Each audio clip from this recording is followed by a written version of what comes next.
پھر نوح کے بعد ہم نے اور پیغمبر اپنی اپنی قوم کی طرف بھیجے تو وہ ان کے پاس کھلی نشانیاں لے کر آئے، مگر وہ لوگ ایسے نہ تھے کہ جس چیز کو پہلے جھٹلا چکے تھے اس پر ایمان لے آتے۔ اسی طرح ہم زیادتی کرنے والوں کے دلوں پر مہر لگا دیتے ہیں۔ پھر ان کے بعد ہم نے موسیٰ اور ہارون کو اپنی نشانیاں دے کر فرعون اور اس کے سرداروں کے پاس بھیجا، تو انہوں نے تکبر کیا اور وہ گناہگار لوگ تھے۔ تو جب ان کے پاس ہمارے ہاں سے حق آیا تو کہنے لگے کہ یہ تو کھلا جادو ہے۔ موسیٰ نے کہا، کیا تم حق کے بارے میں جب وہ تمہارے پاس آیا یہ کہتے ہو کہ یہ جادو ہے؟ حالانکہ جادوگر فلاح نہیں پانی کے۔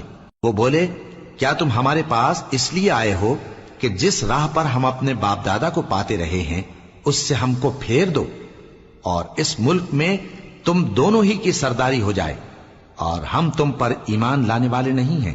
اور فرعون نے حکم دیا کہ سب کامل فن جادوگروں کو ہمارے پاس لے آؤ۔ چنانچہ جب جادوگر آئے تو موسیٰ نے ان سے کہا کہ جو تم کو ڈالنا ہو ڈالو۔ پھر جب انہوں نے اپنی رسیوں اور لاٹھیوں کو ڈالا تو موسیٰ نے کہا کہ جو چیزیں تم بنا کر لائے ہو جادو ہے، اللہ اس کو ابھی نیست و نابود کر دے گا۔ اللہ شریروں کے کام سنوارا نہیں کرتا، اور اللہ اپنے حکم سے سچ کو سچ ہی کر دے گا، اگرچہ گناہگار برا ہی مانے۔ تو موسیٰ پر کوئی ایمان نہ لایا مگر اس کی قوم میں سے چند لڑکے، اور وہ بھی فرعون اور اس کے اہل دربار سے ڈرتے ڈرتے کہ کہیں وہ ان کو آفت میں نہ پھنسا دے۔ اور فرعون ملک میں متکبر تھا اور کبر و کفر میں حد سے بڑھا ہوا تھا۔ اور موسیٰ نے کہا کہ بھائیو، اگر تم اللہ پر ایمان لائے ہو تو اگر دل سے فرما بردار ہو تو اسی پر بھروسہ رکھو۔ پس وہ بولے کہ ہم اللہ ہی پر بھروسہ رکھتے ہیں۔ اے ہمارے پروردگار، ہم کو ظالم لوگوں کے ہاتھ سے آزمائش میں نہ ڈال، اور اپنی رحمت سے ہمیں قوم کفار سے نجات بخش۔ اور ہم نے موسیٰ اور اس کے بھائی کی طرف وحی بھیجی کہ اپنے لوگوں کے لیے مصر میں گھر بناؤ، اور اپنے گھروں کو قبلہ یعنی مسجدیں ٹھہراؤ، اور نماز قائم کرتے رہو، اور مومنوں کو خوشخبری سنا دو۔ اور موسیٰ نے کہا کہ اے ہمارے پروردگار، تو نے فرعون اور اس کے سرداروں کو دنیا کی زندگی میں بارونق ساز و سامان اور مال و زر دے رکھا ہے۔ اے پروردگار، کیا اسی لیے کہ وہ تیرے رستے سے گمراہ کر دیں؟ اے پروردگار، ان کے مال کو برباد کر دے اور ان کے دلوں کو سخت کر دے کہ ایمان نہ لائیں جب تک عذاب علیم نہ دیکھ لیں۔ اللہ نے فرمایا کہ تمہاری دعا قبول کر لی گئی تو تم ثابت قدم رہنا اور بے عقلوں کے رستے پر نہ چلنا۔ اور ہم نے بنی اسرائیل کو سمندر سے پار کروایا تو فرعون اور اس کے لشکر نے سرکشی اور زیادتی کرتے ہوئے ان کا تعاقب کیا، یہاں تک کہ جب اس کو غرق کرنے والے عذاب نے آ پکڑا تو کہنے لگا، میں ایمان لایا کہ جس اللہ پر بنی اسرائیل ایمان لائے ہیں اس کے سوا کوئی معبود نہیں، اور میں فرما برداروں میں ہوں۔ جواب ملا کہ اب ایمان لاتا ہے، حالانکہ تو پہلے نافرمانی کرتا رہا اور مفسد بنا رہا، تو آج ہم تیرے بدن کو بچا لیں گے تاکہ تو پچھلوں کے لیے عبرت ہو، اور بہت سے لوگ ہماری نشانیوں سے بے خبر ہیں۔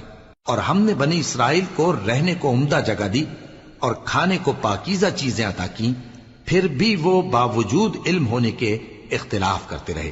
بے شک جن باتوں میں وہ اختلاف کرتے رہے تمہارا پروردگار قیامت کے دن ان میں ان باتوں کا فیصلہ کر دے گا۔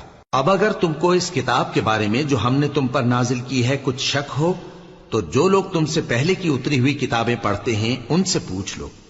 تمہارے پروردگار کی طرف سے تمہارے پاس حق آ چکا ہے، تو تم ہرگز شک کرنے والوں میں نہ ہونا، اور نہ ان لوگوں میں ہونا جو اللہ کی آیتوں کی تکذیب کرتے ہیں، نہیں تو نقصان اٹھاؤ گے۔ جن لوگوں کے بارے میں اللہ کا حکم عذاب قرار پا چکا ہے وہ ایمان نہیں لانے کے جب تک کہ عذاب علیم نہ دیکھ لیں، خواہ ان کے پاس ہر طرح کی نشانی آ جائے۔ سو کوئی بستی ایسی کیوں نہ ہوئی کہ ایمان لاتی تو اس کا ایمان اسے نفع دیتا۔ ہاں، یونس کی قوم کہ جب ایمان لائی تو ہم نے دنیا کی زندگی میں ان سے ذلت کا عذاب دور کر دیا اور ایک مدت تک فوائد دنیاوی سے ان کو بہرہ مند رکھا۔ اور اگر تمہارا پروردگار چاہتا تو جتنے لوگ زمین میں ہیں سب کے سب ایمان لے آتے، تو کیا تم لوگوں پر زبردستی کرنا چاہتے ہو کہ وہ مومن ہو جائیں؟ حالانکہ کسی شخص کو قدرت نہیں ہے کہ اللہ کے حکم کے بغیر ایمان لائے، اور جو لوگ بے عقل ہیں ان پر وہ کفر و ذلت کی نجاست ڈالتا ہے۔ ان کفار سے کہو کہ دیکھو تو آسمانوں اور زمین میں کیا کیا کچھ ہے، اور جو لوگ ایمان نہیں رکھتے نشانیاں اور ڈرانے والے ان کے کچھ کام نہیں آتے. سو جیسے برے دن ان سے پہلے لوگوں پر گزر چکے ہیں اسی طرح کے دنوں کے یہ منتظر ہیں.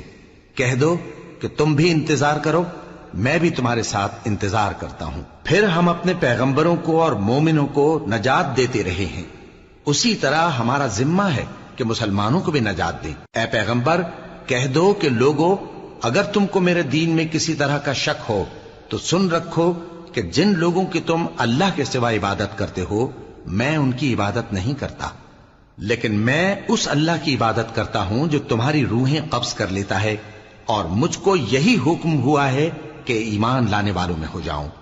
اور یہ کہ اے نبی سب سے یکسو ہو کر دین اسلام کی پیروی کیے جاؤ اور مشرکوں میں ہرگز نہ ہونا، اور اللہ کو چھوڑ کر ایسی چیز کو نہ پکارنا جو نہ تمہارا کچھ بھلا کر سکے اور نہ کچھ بگاڑ سکے.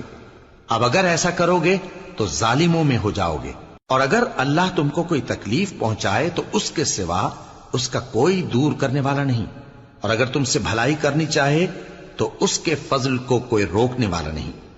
وہ اپنے بندوں میں سے جسے چاہتا ہے فائدہ پہنچاتا ہے، اور وہ بخشنے والا ہے، مہربان ہے. کہہ دو کہ لوگوں تمہارے پروردگار کے ہاتھ سے تمہارے پاس حق آ چکا ہے، تو جو کوئی ہدایت حاصل کرتا ہے تو ہدایت سے اپنے ہی حق میں بھلائی کرتا ہے، اور جو گمراہی اختیار کرتا ہے تو گمراہی سے اپنا ہی نقصان کرتا ہے. اور میں تمہارا وکیل نہیں ہوں. اور اے پیغمبر تم کو جو حکم بھیجا جاتا ہے اس کی پیروی کیے جاؤ اور تکلیفوں پر صبر کرو یہاں تک کہ اللہ فیصلہ کر دے، اور وہ سب سے بہتر فیصلہ کرنے والا ہے.